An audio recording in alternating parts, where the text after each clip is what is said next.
ओंकार स्वरूपा ओंकार स्वरूपा ओंकार स्वरूपा ज्योतिर्मयं शान्तमयं प्रदीप्तं विश्वात्मकं विश्वजितं निरीशं मद्गन्धशून्यं सकलैकनाथं श्रीविश्वकर्माणमहं नमामि। ॐ सहना भवतु सहनौ भुनक्तु सह वीर्यङ्करवावहै तेजस्विनावधीतमस्तु मा विद्विषावहैः। ॐ शान्ति शान्ति शान्तिः। ॐ नमो भगवते ॐ नमो भगवते वैवस्वताय मृत्यवे वैवस्वताय मृत्यवे ब्रह्मविद्याचार्याय ब्रह्मविद्याचार्याय नचिकेतसे च नचिकेतसे च। முதல் அத்தியாயம் இரண்டாவது வள்ளி ஸ்லோகம் 10 பாராயணம். மந்திரம் 10 ஜானாம்யகம் சேவதீரித்யநித்யம் ஜானாம்யகம் சேவதீரித்யநித்யம் நஹ்யத்ருவை ப்ராப்யதேஹி த்ருவம் தத் நஹ்யத்ருவை ப்ராப்யதேஹி த்ருவம் தத் ததோ மயா நசிகேதச்சிதோக்னிः ததோ மயா நசிகேதோऽஸ்மிः அனித்யை த்ரவ்யை ப்ராப்தவான் அஸ்மி நித்யம் அனித்யே த்ரவ்யே ப்ராப்தவானஸ்மி நித்யம் காமஸ்யாப்திம் ஜகதः பிரதிஷ்டாம் காமஸ்யாப்திம் ஜகதः பிரதிஷ்டாம் ருதோரணன்யமபயஸ்ய பாரம் ருதோரணன்யமபயஸ்ய வாரம் स्तोममहदुर्गायं प्रतिष्ठां स्तोममह दुर्गायं प्रतिष्ठां दृष्ट्वा धृत्या धीरः दृष्ट्वा धृत्या धीरः नचिकेतोऽत्यत्राक्षी नचिकेतोऽत्यत्राक्षीः तं दुर्दर्शं गूढम् अनुप्रविष्टम् तं दुर्दर्शं गूढम् अनुप्रविष्टम् गुहाहिदं गह्वरेष्ठं पुराणम् गुहाहिदं गह्वरेष्ठं पुराणम् अध्यात्मयोगादिगमेन अध्यात्मयोगादिगमेन देवं मत्वा धीरः देवं मत्वा धीरः हर्षशोकौ जहादि हर्षशोकौ जहादि एतच्छ्रुत्वा सम्परिकृत्य मद्यः एतच्छ्रुत्वा सम्परिकृत्य मद्यः प्रवृत्य धर्म्यमनुमेदमाप्य स मोददे मोदनीयं हि लब्ध्वा मोददे मोदनीयं हि लब्ध्वा कृतं सद्म नचिकेतसं मन्ये नचिकेतसं मन्ये अन्यत्र धर्मात् अन्यत्र अस्मात् कृदात् अन्यत्र भूताच्च भव्याच्च यत्तत् पश्यसि तद्वद सर्वे वेदा यत्पदमामनन्ति तवांसि सर्वाणि च यद्वदन्ति छन्दो ब्रह्मचर्यं चरन्ति तत्ते पदं संग्रहेण ब्रवीमि ॐ इति एतत् एतद्येवाक्षरं ब्रह्म एतद्येवाक्षरं परम् एतद्येवाक्षरं ज्ञात्वा यो यदिच्छति तस्य तत् एतदालम्बनं श्रेष्ठम् एतदालम्बनं परम् एतदालम्बनं ज्ञात्वा ब्रह्मलोके महीयते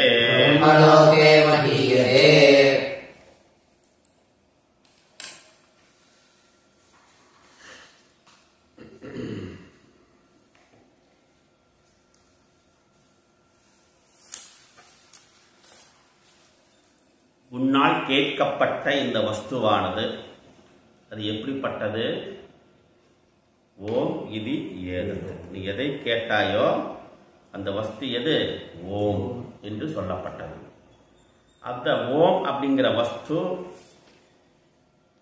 சர்வே வேதாக எப்பதம் ஆமனந்தி, அனைத்து வேதங்களும் எதை குறித்து உபதேசிக்கின்றதோ, பேசுகின்றதோ, சொல்லுகின்றதோ, கூறுகின்றதோ, தபாம்சி சர்வாணி எத் வதந்தி, இந்த அனைத்து தபஸ்களும் யாகங்களும் யஜ்ஞங்களும் உபாசனைகளும் எதை குறித்து சொல்கின்றதோ, எதிச்சந்தி பிரம்மச்சரியம் சரந்தி, எதை அடைவதற்காக இந்த பிரம்மச்சரியம் என்று சொல்லக்கூடிய இந்த குருகுல வாச விரதத்தை அனுஷ்டிக்கிறார்களோ அந்த பதத்தை, அந்த வஸ்துவை, அந்த விஷயத்தை நான் உனக்கு சுருக்கமாக சங்கிரகேன பிரவீமி, சுருக்கமாக கூறுகிறேன், நீ கேட்பாயாக.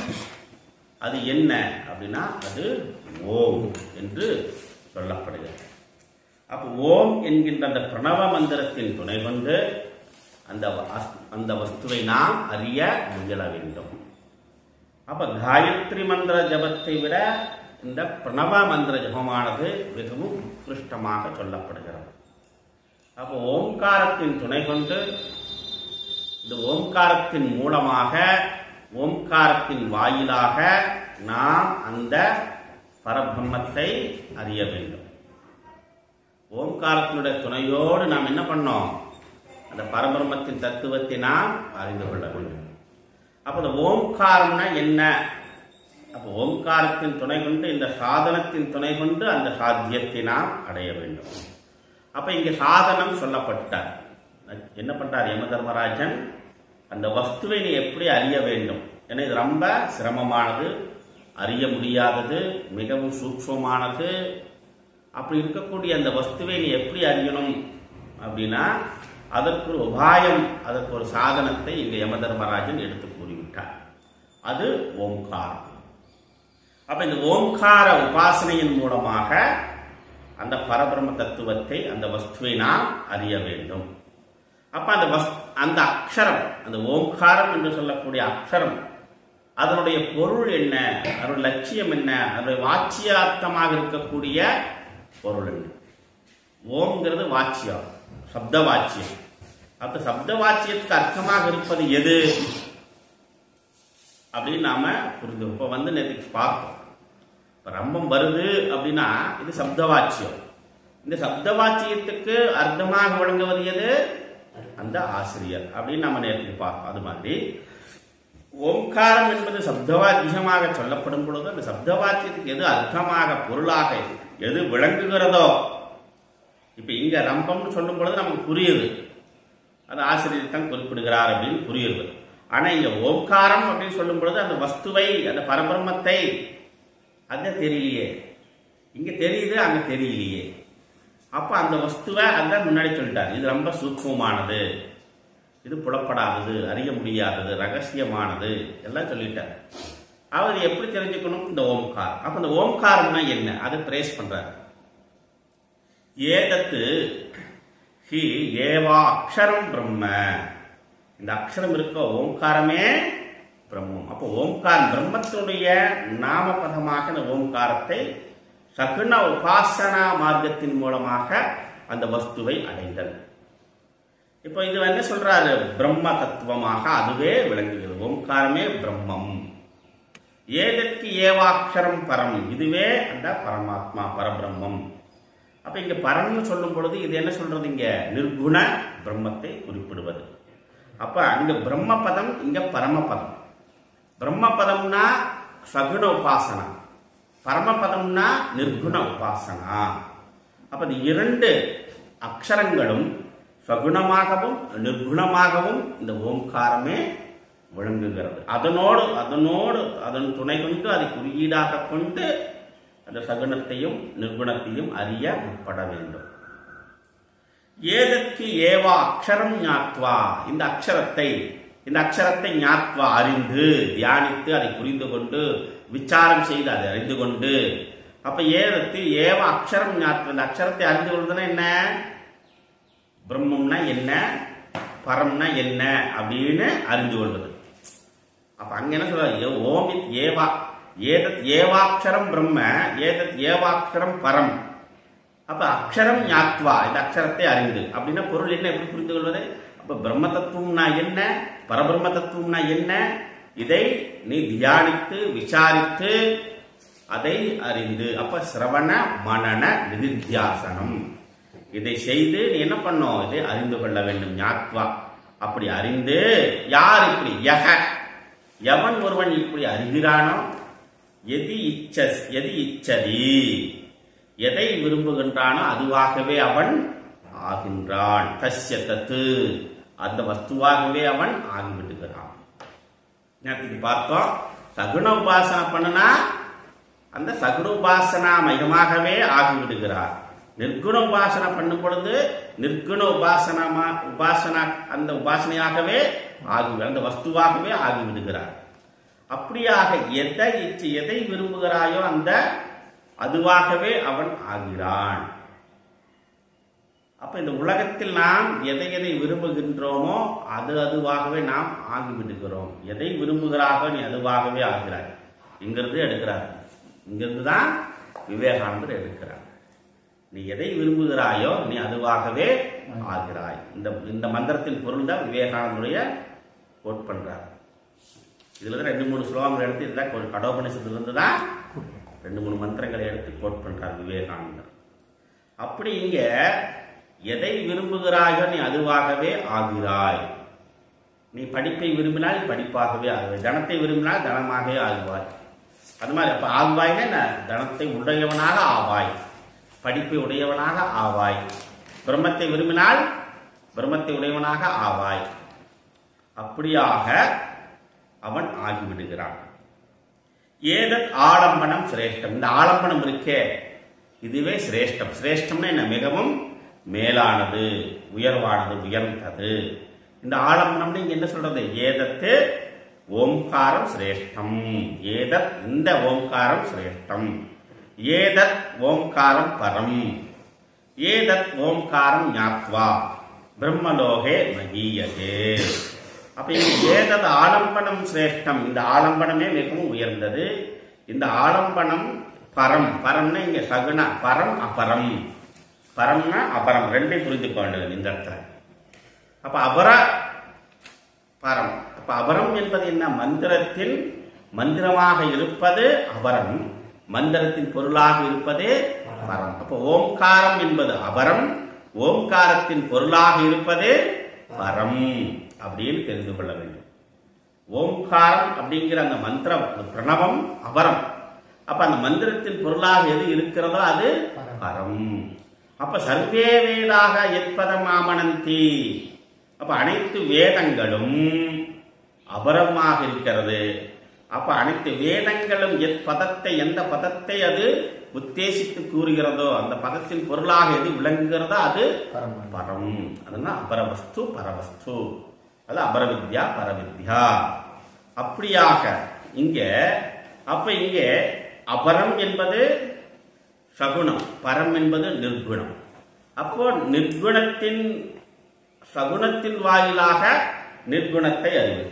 அப்ப சகுண பிரம்மத்தின் வாயிலாக நிர்குண பரபிரம்ம தத்துவத்தை அறிவது. அப்ப பேசிக்கலி இது ஏன் இங்க சொல்லப்படுகிறது அப்படின்னாக்கா, எல்லோராலும் இந்த ஆத்ம வித்தையை பிரம்ம வித்தையை உணர்ந்து விட முடியாது. ஏன்னா முன்னாடியே சொல்லிட்டாரு, இது ரகசியமானது, மிகவும் சூக்ஷ்மமானது. அப்ப நாம் என்ன பண்றோம், தினந்தோறும் பிரார்த்தனை செய்கிறோம், இறைவனுடைய வழிபாடு, தியானம், உபாசனா தினந்தோறும் நாம் பண்ணிக்கொண்டே இருக்கின்றோம். இந்த சகுண உபாசனையின் மூலமாக நமக்கு என்ன ஆகுது, அந்த நிர்குண பரபிரம்ம பிராப்தி நமக்கு கிடைக்கிறது. அப்ப நிர்குண பரபிரம்ம பிராப்தி எப்பொழுது கிடைக்கும், அப்ப சகுண உபாசனை பண்ணோம். அப்ப சகுண உபாசனை பண்றோம், நிர்குண உபாசனை பண்றோம், மந்திர உபாசனை பண்றோம், எந்திர உபாசனை பண்றோம்.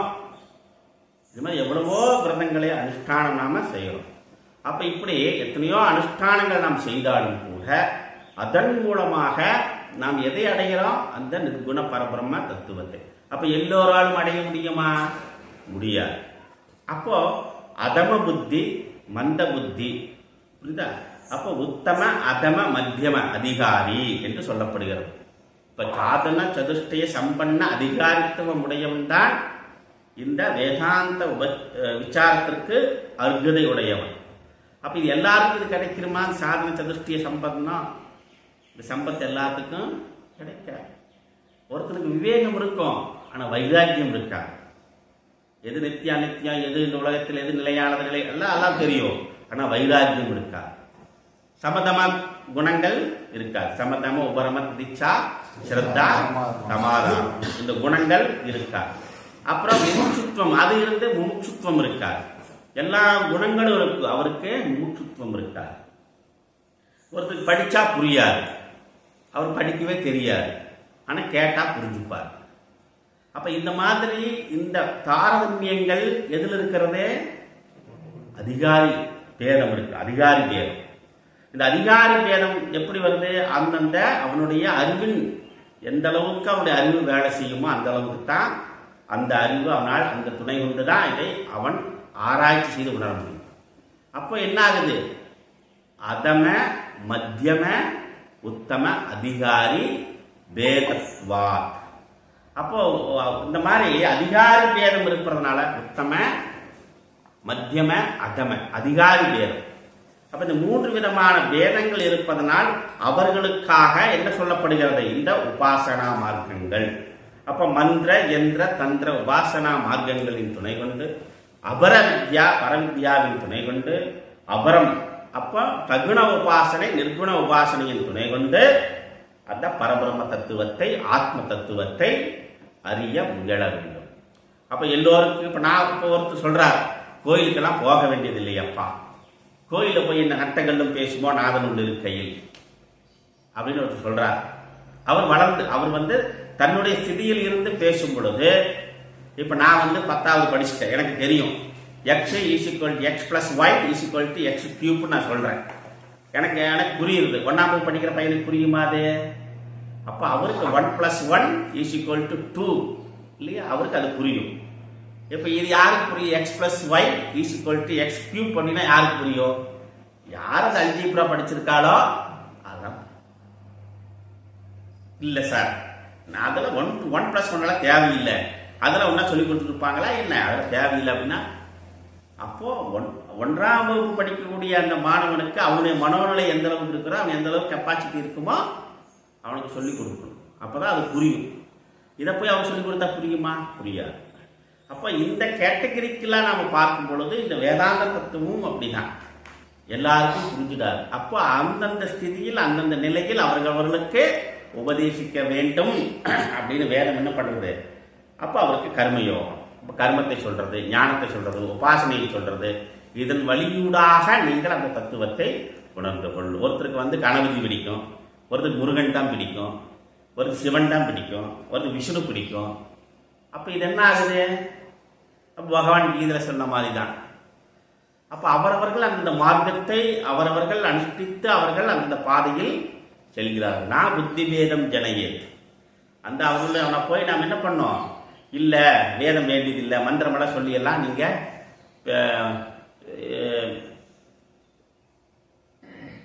திருமூலர் சொல்றாரு இல்லையா, மந்திரம் ஜபிக்க வேண்டாம், எல்லாமே எதுவும் வேண்டியதில்லை, இறைவன் சர்வ வியாபியா இருக்கிறார், அவருக்கு இதெல்லாம் எதுக்கு நீங்க பண்ணணும் செய்யணும், இந்த மாதிரி எல்லாம் நிறைய வாதங்கள் வருது. அப்ப எல்லாரும் சொல்றாங்க. அப்போ அவரவர்கள் ஸ்தானத்தில் அவரவர்கள் ஸ்திதியில் இருந்து கொண்டு பேசுவார்களே தவிர சிஷ்யனுடைய ஸ்திதியில் இருந்து அந்த தத்துவத்தை விளக்க உட்படுவது இல்லை. அப்ப என்ன ஆகுனாக்கா, வேதம் வேண்டியதில்லை, சாஸ்திரம் வேண்டியதில்லை, நீங்கள் அமர்ந்து கொண்டு பிராணனை மட்டும் உற்று நோக்கினால் போதுமானது. என்ன ஆகும்? பரபிரம்ம தத்துவம் உணர்ந்து விடலாம். முடியுமா என்ன? அப்போ இங்க என்ன? அப்போ பேதம் இருக்கிறது இங்க. அப்ப அந்த பேதங்களின் அடிப்படையில் நாம் இந்த விஷயத்தை அணுக வேண்டும். அப்ப அதனாலதான் என்ன ஆகுது? அப்போ அபர வித்யா சகுண பிரம்ம உபாசனையோடு அந்த தத்துவத்தை நாம் அறிய முயல வேண்டும். அப்படி அறிந்து என்ன பண்றாரு? அந்த ஆலம்பனத்தை தியானித்து விசாரித்து அதை தெளிவாக உணர்ந்து கொண்டு என்ன ஆகிறார்? பிரம்மலோகே மகீயதை, அந்த பிரம்ம பதத்தில் பிரம்மலோகத்தில், பிரம்மலோகம்னா இங்க அகம் பிரம்மாஸ்மி என்று சொல்லக்கூடிய அந்த ஸ்திதியில் அவன் எப்பொழுதும் நிலைத்தின்று பேரானந்த பெரு ஆனந்தத்தை அவர்கள் பெறுகிறார்கள். முன்னாடி சொன்னார், என்ன சொன்னாரு? மேதனீயம் கி மோதனீயம் கி மோததே. அப்போ ஆனந்தத்திற்கு மோதனீயம் கி லத்வா மோததே சக சக மோதத்தே மோதனீயம் கி லத்வா. அப்போ சுகத்திற்கு பேரானந்தத்திற்கு பேரின்பத்திற்கு எது காரண வஸ்துவாக இருக்கிறதோ அந்த வஸ்துவை நான் அறிந்து அதிலேயே அவன் மகிழ்ந்திருக்கிறான். தன்னில் தானே நிலை பெற்று தன்னிலேயே அவன் கரைந்து தானாகவே அவன் எப்பொழுதும் சுடர்விட்டு பிரகாசித்துக் கொண்டிருக்கின்றான். அப்படியாக இந்த ஆத்ம வஸ்துவை உணர்ந்தவனுடைய பலன் லட்சணம் சொல்லப்பட்டது. அப்ப இந்த விஷயத்தை இது எதன் மூலமாக நீ எந்த சாதனத்தை கொண்டு இந்த பிரம்ம வித்தியை அறிவது, ஆத்ம தத்துவத்தை அறிவது? ஓம்காரம். அப்ப ஓம்காரத்தை எப்படி நாம தொடர்ந்து அந்த ஓம்காரத்தை எப்படி நாம் பின்பற்ற வேண்டும்? நிர்குண சகுண உபாசனைகள் மூலமாக. அப்ப அந்த இரண்டும் தியானித்து அதை விசாரித்து உணர்ந்து ஞாத்வா உணர்ந்து அப்புறம் என்ன ஆகுற? எதுவாகவே எதை விரும்புகிறாயோ அதுவாகவே ஆகிறான். அடுத்தது அப்புறம் அப்படி அறிந்த அவன் என்ன ஆகுது? பிரம்மலோகே மதி. அந்த பிரம்ம பதத்தில் அவன் என்ன பண்றாரு? அவன் நிலைத்து நிற்கின்றான் அப்படின்னு சொல்லப்பட்டது. Okay right. அப்ப அடுத்த மந்திரம் இதுக்கு பாஷி பார்த்துக்கும்ல யாழம். ஓகே 17வது மந்திரத்துக்கு பாஷ்யம் 16க்கு பார்த்துட்டோம்.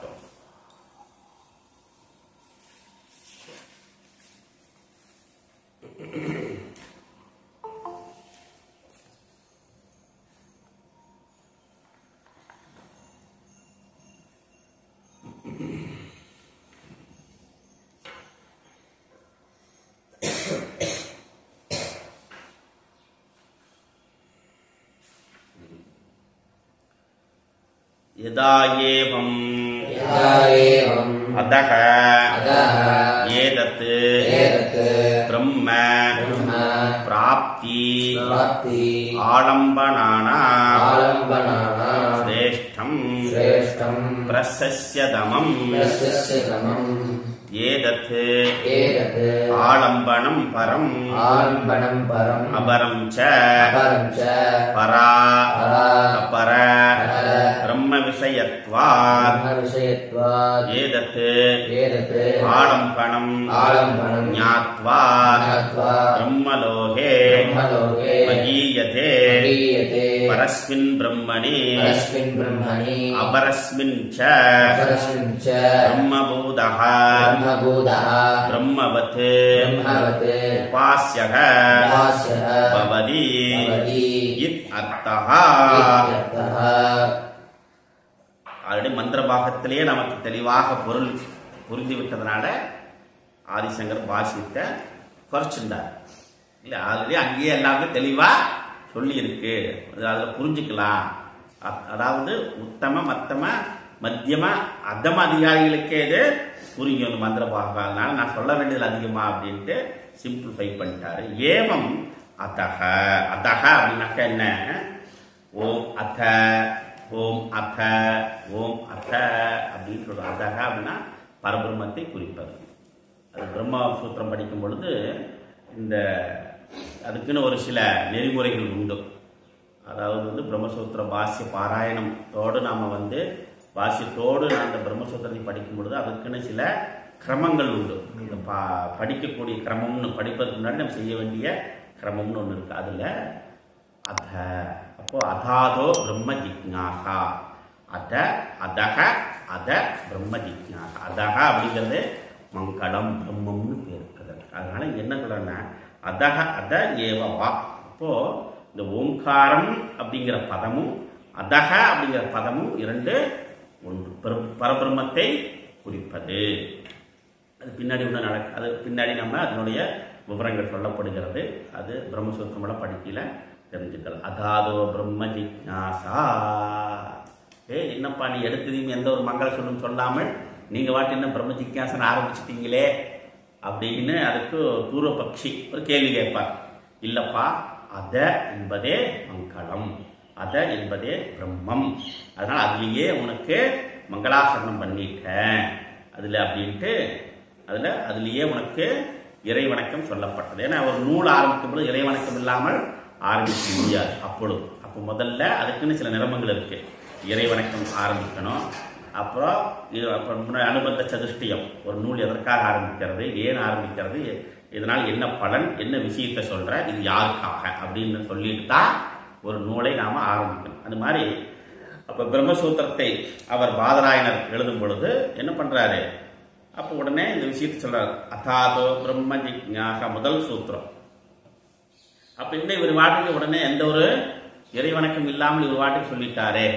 இப்ப ஆதிசங்கர் எழுதுறாரு இல்லையா, முதல்ல என்ன பண்றாரு, ஆதிசங்கர் பாஷை எழுதும் பொழுது என்ன பண்றாரு, ஓம் நமோ பகவதே வைவஸ்வதாய நிருத்யவே பிரம்ம வித்யாச்சாரியாய நச்சித்தேதசி, ரெண்டு பேர்த்துக்கும் நமஸ்காரம் பண்ணிட்டு தான் பாஷ்யமே எழுத ஆரம்பிக்கிறார். அதனால கவனிக்கணும். இதெல்லாம் ஆதிசங்கர் பாஷ்யம் எழுதும் பொழுது ஒவ்வொரு முறையும் அந்த பரபிரம்மத்தை வணக்கம் தெரிவித்து தான் அந்த அதே மாதிரி ஒரு அதனுடைய பிரகடன கிரந்தம் நம்ம படிக்கிறோம். தத்துவபோதம், ஆத்மபோதம், இது மாதிரிலாம் படிக்கும் பொழுது முதல்ல என்ன பண்ணுவாரு, அந்த இறை வணக்கத்தோடு ஆரம்பிப்பார். எப்படி திருவள்ளுவர் எப்படி இறை வணக்கத்தோடு கடவுள் வாழ்த்திலிருந்து ஆரம்பிக்கிறாங்க, அது மாதிரி இது ஒரு பேட்டர்ன்.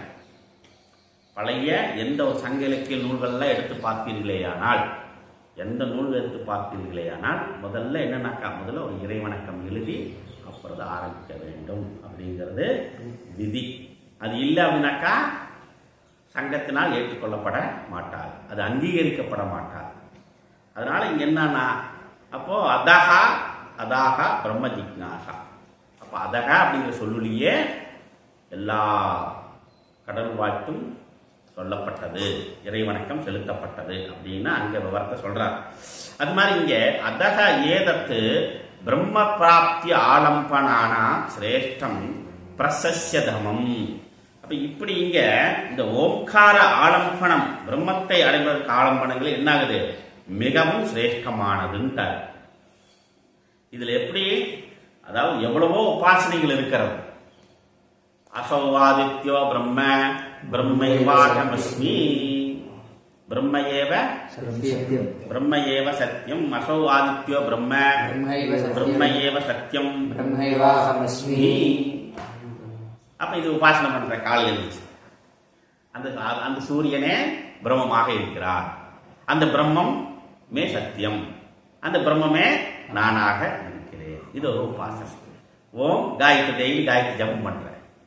அப்ப எதெல்லாம் இந்த மூன்று உலகங்களுக்கு சாட்சியாக நிறைந்து பறந்து விரிந்து இருக்கிறாரோ அந்த பரவஸ்துவை நான் தியானிக்கிறேன். இதற்காக என்னுடைய எது இந்த மூன்று உலகங்களிலும் பிரகாசித்துக் கொண்டிருக்கிறதோ அதுவும் என்னுடைய புத்தியில் பிரகாசித்து என்னை மேன்மையடைய செய்யட்டும். அப்ப அந்த வஸ்துவை, அந்த பிரம்ம வஸ்துவை அது நானாக இருக்கிறேன் அப்படின்னு உபாசனை பண்றோம். அப்புறம் நாம் நம சிவாய, ஓம் நமோ நாராயண, ஓம் நமோ விஸ்வகர்மனே, ஓம் சக்தி, பராசக்தி, இந்த மாதிரி உபாசனை பண்றோம். ஸ்ரீவித்யா உபாசனா, கானாபத்திய உபாசனா, கௌமார உபாசனா, இந்த மாதிரி காபாலி உபாசனா, சண்டே சண்டா, இது ஒரு உபாசனை தான். இதுக்கெல்லாம் நமக்கு என்ன கிடைக்கும், பலன் கிடைக்கும், கிடைக்காம போவாது. புரியுதுல்ல? அப்படி எடுத்து விபூதி போட்டோம்னாக்கா அப்படியே பொம்மை இருந்துச்சு ஆடும் இல்ல. இது உபாசனை, இதோ நடக்கும், நடக்காமலாம் போவாது. அந்த உபாசனுடைய பலன் அந்த அளவுக்கு இருக்கும். சண்டா இதெல்லாம் வரும். அப்ப இங்க என்ன சொல்றாரு, இதெல்லாம் உபாசனையை விட இதெல்லாம் எதிர்க்குனாக்கா இதெல்லாம் பிரவிற்த்தி நிவிற்த்தி மார்க்கத்திற்கு இதெல்லாம் ஏதுவல்ல. இது பிரவிற்த்தியில உலகத்துல சுழன்று கொண்டே இருக்கும். அதன் மூலமாக என்ன ஆகும், நமக்கு துக்க பிராப்தி தான் வந்து கொண்டே இருக்கும். அப்ப ஆத்யந்த பிராப்தி அப்படிங்கிறது நமக்கு கிடைக்காது. எதை அறிய வேண்டும், எதை உணர வேண்டும் வந்தோமோ என்ன கடைசியில இந்த மாதிரி விஷயங்கள் எல்லாம் போய் லாக் ஆயிட்டு கடைசியில நமக்கும் பிரயோஜனம் இல்லை, தன்னுடைய வாழ்வியலையும் தன்னுடைய வாழ்க்கையில் உயர்ந்த லட்சியத்தையும் அடைய முடியாம தன்னைத்தானே அழித்துக் கொள்வார்கள், பிறரையும் அழிப்பார்கள். ஒரு பிரயோஜனம் கிடையாது, நத்திங். அந்த நேரத்துக்கு வேணா, அதாவது என்ன சொல்றது, டெம்பரவரி சொல்யூஷன் வேணா கிடைக்குமே தவிர permanent solution will not give that. அதுதான் அது சாஸ்திரமே சொல்லியாச்சு. இதெல்லாம் ஓகே, ஆனா கிடைக்கும், எல்லாம் வரும், ஆனா இதனால எந்த ஒரு பிரயோஜனம் உனக்கு இல்லை. மறுபடியும் என்ன, சைக்கிள் தான், மறுபடியும் அது ஓடிட்டே வரும். அப்ப இந்த புத்தியே நமக்கு தெளிவு வேணும். அந்த புத்தி தெளிவடைறதுக்கு ஈஸ்வருடைய அனுகிரகமும் குருவினுடைய அனுகிரகமும் நமக்கு மிகவும் முக்கியம். அப்படி இங்க என்ன ஆகுது, இந்த ஆலம்பனம், ஓம்கார ஆலம்பனம் மிகவும் சிரேஷ்டம், ரொம்ப முக்கியம். இந்த ஓம்காரத்தை தியானம் செய்தால் நீ என்ன பண்ணலாம், இந்த பரபிரம்மத்தை சீக்கிரம் எளிதில் அடைந்து விடலாம்.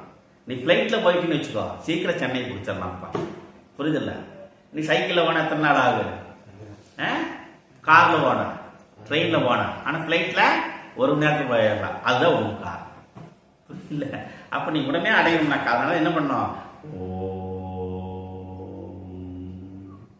அப்ப சந்நியாசம் எடுத்த பின்னாடி அவர்களுக்கு இருக்கக்கூடிய ஒரே உபாசனை ஓம்கார உபாசனை தான்.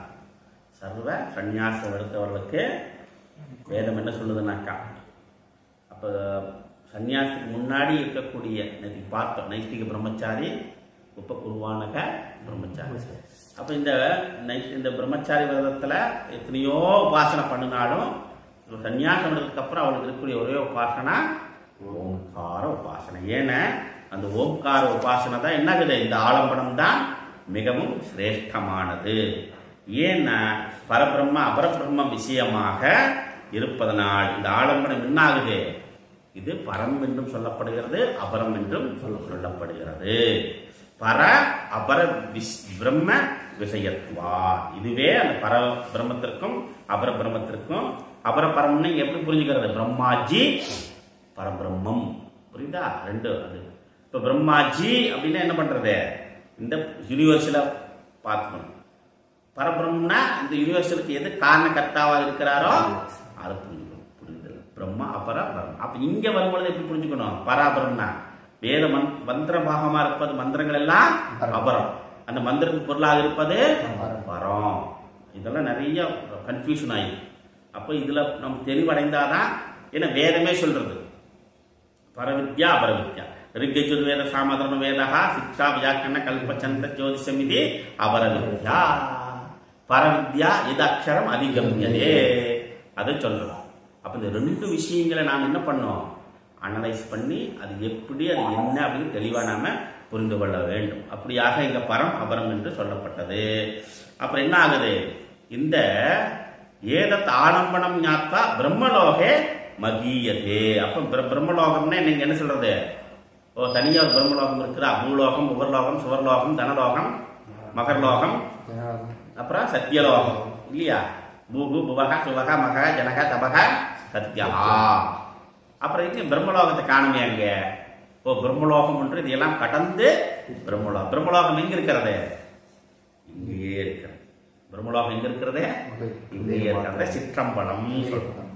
அந்த சிற்றம்பலத்தில் அந்த பரபிரம்மம் இருக்கிறது. அதனாலதான் யோவேத நிகிதன் குஹாயாம் பரமே யோமன்னு சொன்னார். புரியுதா? யோ பிரம்மவித் ஆப்னோதி பரம் ததேசா வித்தாக சத்தியம் ஞானம் அனந்தம் பிரம்ம. சத்தியம் ஞானம் அனந்தம் பிரம்ம. அப்போ சர்வான் காமான் பிராப்னோதி பிரம்மவித் ஆப்னோதி பரம் ததேசா வித்தாக சத்தியம் ஞானம் அனந்தம் பிரம்ம. யோ வேத நிகிதன் குஹாயாம் பரமே யோமன் சோஸ்துதே சர்வான் காமான் சஹ பிரம்மணா விபஸ்திதேதி. அவனே பிரம்ம. அப்போ சர்வான் காமான், அப்போ எல்லா ஆசைகளையும் அவன் அடைந்தவன் ஆகிவிடுகிறான். எல்லா எதை அடைய விரும்புகிறானோ அவை அனைத்தையும் அவன் அடைந்தவன் ஆகிறான். அப்படி இங்க இப்ப பிரம்மம் பதத்தை பிரம்ம லோகத்தில் அவன் என்ன பண்றாருனாக்கா நிலைத்து அந்த பரபிரம்ம தத்துவ மகிமையை அவன் அடைந்து விடுகிறான். பரஸ்மின் பரஸ்மின் மகீயதே, பரஸ்மின் மகீயதே பிரம்மணி.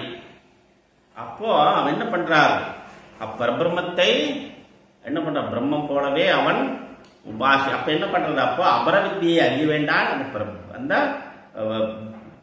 பரபிரம்மத்தை அறிய வேண்டுமேயானால் அபர வித்தியோடு நாம் என்ன பண்ண அதையை நாம் அணுக வேண்டும்.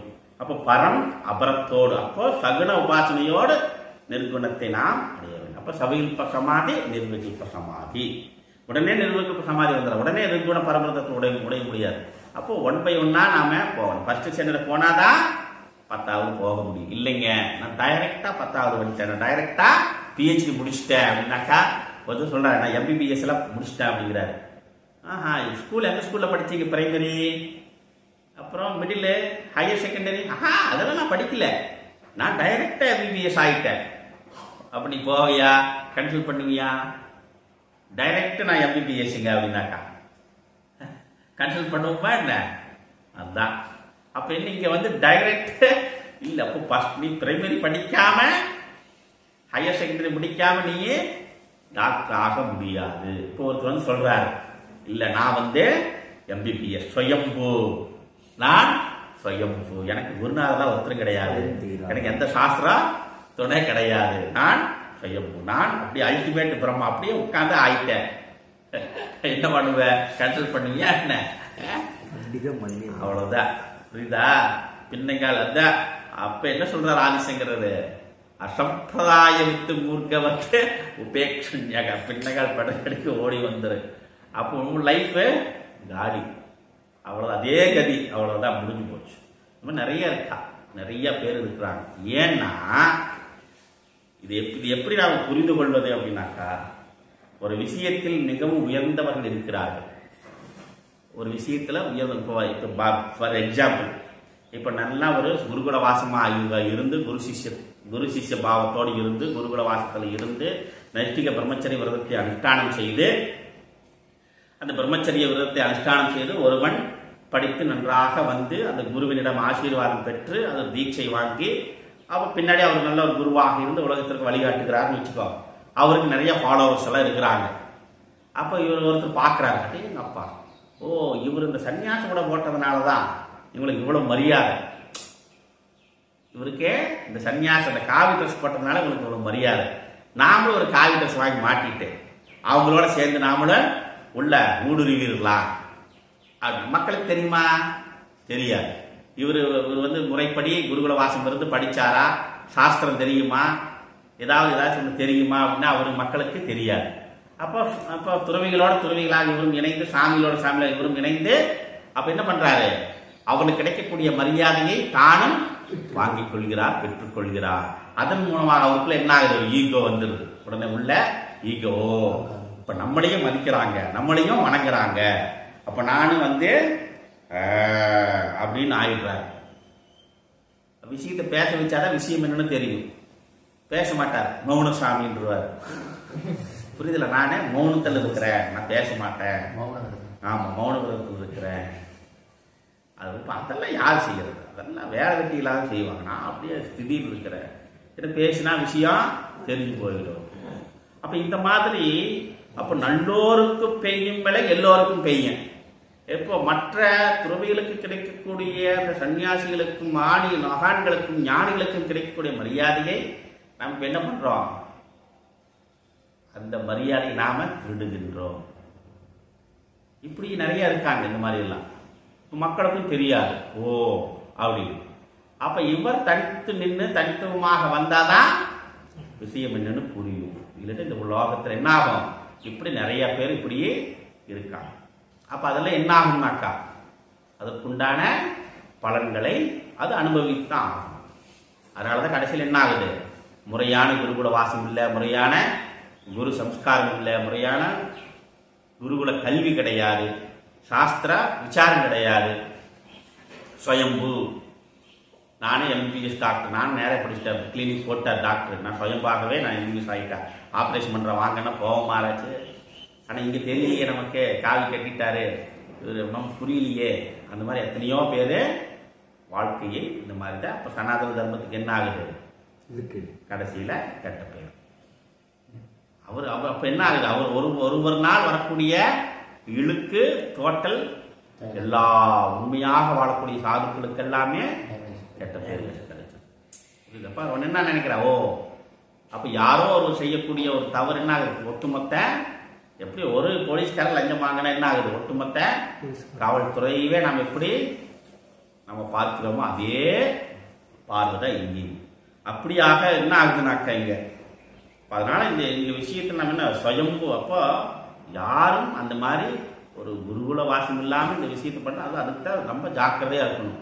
அதெல்லாம் முன்னாடியே சொல்லிட்டாரு எல்லாமே. ஆதிசங்கர் தெளிவா சொல்லிட்டாரு, வேதம் தெளிவா சொல்லுது. இதெல்லாம் இருக்கும், அப்பவும் இருந்ததுதான், இப்பவும் இருக்கு, இனிமேலும் இருக்கும். இது ஒரு தொடர்ச்சி, இது ஒரு பக்கம் போய்கிட்டே தான் இருக்கும். அதெல்லாம் புரிந்து அறிந்து நாம தான் அதைய எப்படி அதான் குருட்டினை நீக்கும் குருவினை கொள்ளார், குருட்டினை நீக்கா குருவினை கொள்வர். அவ்வளவுதான், அழகா சொல்லிட்டார் திருமூலர். சோ அப்படியாக இந்த வஸ்துவை நாம் என்ன எப்படி அடைவது அறிவது அப்படிங்கிறது ஆலம்பனத்தோடு, ஓம்கார ஆலம்பனத்தோடு நாம் என்ன பண்ணோம், அவன் அதை அடைந்து அந்த பிரம்ம பதத்தில் அந்த பிரம்மஸ்திதியில் அவன் நிலைத்திருக்கின்றான். அப்போ அகம் பிரம்மாஸ்மி அப்படின்னு ஸ்திதியில் அவன் நிலைத்து பேரின்பத்தை பெறுகிறான் அப்படின்னு என்ன பண்றாரு. அதனுடைய பலனையும் இப்போ அது எப்படிப்பட்ட வஸ்து, அந்த வஸ்து எப்படியாக இருக்கிறது, நீ எப்படி அறிய வேண்டும், அதனுடைய பலன் என்ன, அதையும் இப்ப சொல்லிட்டார். இப்ப என்ன ஆகுது, அப்ப அந்த வஸ்து எப்படிப்பட்ட வஸ்துன்னு உபதேசம் பண்ணணும். இப்ப இது வரைக்கும் அதனுடைய உத்கிருஷ்டமான சிரேஷ்டமான விஷயங்களை எல்லாம் எடுத்து சொன்னார். இப்ப அடுத்து அவர் ஆரம்பிக்கிறார், ஆத்மஸ்வரூபம் என்ன, ஆத்மா எப்படிப்பட்டது, அந்த பரபிரம்மம் எப்படிப்பட்டது அப்படிங்கிற ஆரம்பிக்கிறார். ந ஜாயதே மிரியதே வா விபச்சித் ஞாயம் கிருதச்சித் வபூவ கச்சித் அஜஹ நித்யஹ சாஸ்வதஹ அயம் புராணஹ ஹன்யதே ஹன்யமானே சரீரே.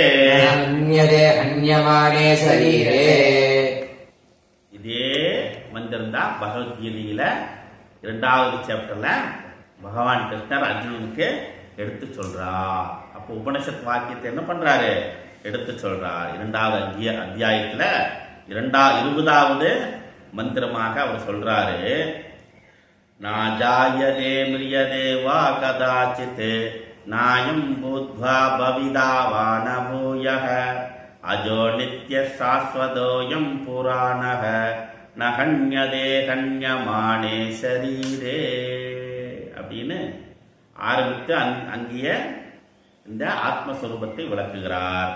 அப்ப அதுல இருந்து என்ன பண்ணணும், இதை பற்றி தெரிஞ்சு அதுல நிறைய விஷயத்தை சொல்றாருங்க. 16ல இருந்து 21, 24, 26, 28 நீங்க 30 வரைக்கும் இந்த ஆத்ம தத்துவத்தை அங்க விளக்குகிறார். அப்ப 16வது அந்த ஸ்லோகத்திலிருந்து 30 வரைக்கும் இந்த ஆத்ம தத்துவத்தை 2வது அத்தியாயத்துல விளக்குகிறார்.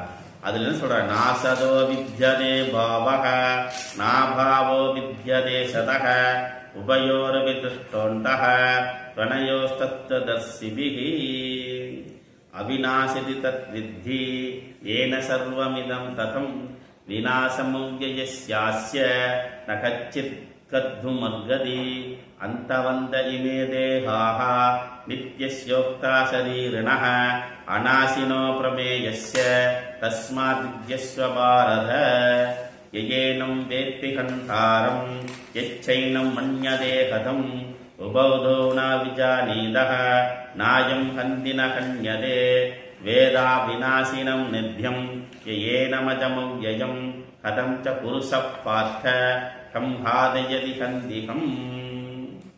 இந்த மாதிரி அந்த ஆத்ம தத்துவத்தை பகவத்கீதையிலே நிறைய சொல்லியிருக்கார். அது நம்ம பகவத்கீதை படிக்கல நம்ம பார்த்துக்கலாம். இப்போ நாச்சாயதே மிரியதேவா விபச்சித்து, இது பிறப்பில்லாதது. நான் ஜாயதே, இது ஜாயதுன பிறப்பில்லாதது இறப்பில்லாதது. அப்புறம் மிரியதேவா இறப்பதில்லை. அப்ப இங்க அயம் அயம் விபச்சித், இந்த சைத்தன்ய ஸ்வரூபமாக விளங்கக்கூடிய இந்த ஆத்மா நா ஜாயதே நா மிரியதே, பிறப்பதும் இல்லை இறப்பதும் இல்லை. அப்போ அடுத்தது நான் அயம் குதச்சித்து பபூவ கச்சித்து. அப்ப இது எதனிடமிருந்தும் இது தோன்றவில்லை. பானா பபூவ, இதற்கு என்று ஒரு மூலம் கிடையாது. அப்ப இது எதனிடமிருந்தும் தோன்றவும் இல்லை, இதிலிருந்து எதுவும் தோன்றவும் இல்லை. ஆத்மா எதிலிருந்தும் தோன்றல, இதிலிருந்து எதுவும் தோன்றவும் இல்லை. நான் பபூவ நான் கச்சித்து, நான் சாயதே நான் புரியதே. இது பிறப்பதும் இல்லை, இது இறப்பதும் இல்லை, இது தோன்றுவதற்கு எதுவும் காரணமும் இல்லை, இதை எதையும் தோற்றுவிக்கவும் இல்லை. ரைட். அடுத்தது அஜக நித்யஹா. அஜகன் என்ன? இது பிறப்பில்லாதது, பிறப்பற்றது. அடுத்து நித்யஹா, இது என்றும் உள்ளது. 3 காலங்களிலும் இது, எல்லா காலங்களிலும் இது என்றும் எப்பொழுதும் உள்ளது. அப்புறம் சாஸ்வதக, இதற்கு அழிவு என்பது கிடையாது. அழிவுனா இங்க என்னது? இந்த பரிணாமம் ஆவது கிடையாது. ஒன்னு மாதிரி எல்லாம் மாறுவது கிடையாது, தேய்வற்றது. இதற்கு தேய்மானம் கிடையாது. தேய்மானம் கிடையாதுன்னா இது ஒரு காலத்துல ஒரு மாதிரி இருக்கு, ஒரு காலத்துல ஒரு மாதிரி இருக்கு அப்படின்னு இது எந்த மாற்றத்திற்கும் இது உட்படாதது, தேய்வற்றது. புராணக, புராணகன்னா என்னது? இது மிகவும் பழமையானது. பழமையானதுன்னா என்ன? இது எந்த வளர்ச்சியும் அடையாதது. பழமையானது அது நிலையாக இருப்பது, என்றும் நிலையாகவே இருப்பது. அப்ப என்றும் நிலையாக இருப்பது எப்பொழுது தோன்றியது என்று யாருக்கும் இது தெரியாது. ஏன்னா தோற்றமே இல்லை இதற்கு. அப்ப எப்பொழுது தோன்று நாம் போகணும், தோற்றம் கிடையாது இதற்கு. அப்போ தோற்றமும் இல்லை, இதற்கு மறைவும் இல்லை, பிறப்பும் இல்லை, இறப்பும் இல்லை. இது தோன்றுவதற்கு எது காரணமும் இல்லை, இதிலிருந்து எதுவும் தோன்றவும் இல்லை. அடுத்தது இது சாஸ்வதக புராணக, இது மிகவும் என்றும் இருப்பது, பழமையானது, ஆனா என்றும் புதுமையாகவும் இருப்பது. புராணவ ஏவ புராணக அப்படின்னு சொல்லுவோம். இங்க புராணக அப்படின்னா இது எந்த பழமையானது, என்றும் உள்ளதுன்னு அர்த்தம் இருக்கு. பழமையான இப்ப எல்லா காலங்களிலும் இது இருந்து கொண்டே இருப்பது. சரீரே ஹண்யமானே ந ஹண்யதே, இந்த சரீரத்தை கொல்லப்பட்டாலும் இது கொல்லப்படாதது. இந்த ஆத்மா கொல்லப்படாதது. இந்த உடலானது கொல்லப்படும் பொழுது இந்த ஆத்மா கொல்லப்பட முடியாதது. இது கொல்லப்படுவதில்லை. உடல் வேணால் நீங்கள் கொள்ளலாம், உடலை நீங்கள் வேணால் அழிக்கலாம், இந்த ஆத்மாவை நீங்கள் அழிக்க முடியாது அப்படின்னு சொல்லப்பட்டிருக்கிறது இந்த மந்திரத்துல. இதனுடைய விரிவான பாகத்தை நாம நாளை நாம விசாரம் செய்வோம். ஓம் பூர்ணமத பூர்ணமிதம் பூர்ணாத் பூர்ணமுதச்யதே பூர்ணஸ்ய பூர்ணமாதாய பூர்ணமேவாவசிஷ்யதே. ஓம் சாந்தி சாந்தி சாந்தி. ஹரி ஓம் ஸ்ரீ குருப்யோ நமः. ஹரி ஓம்.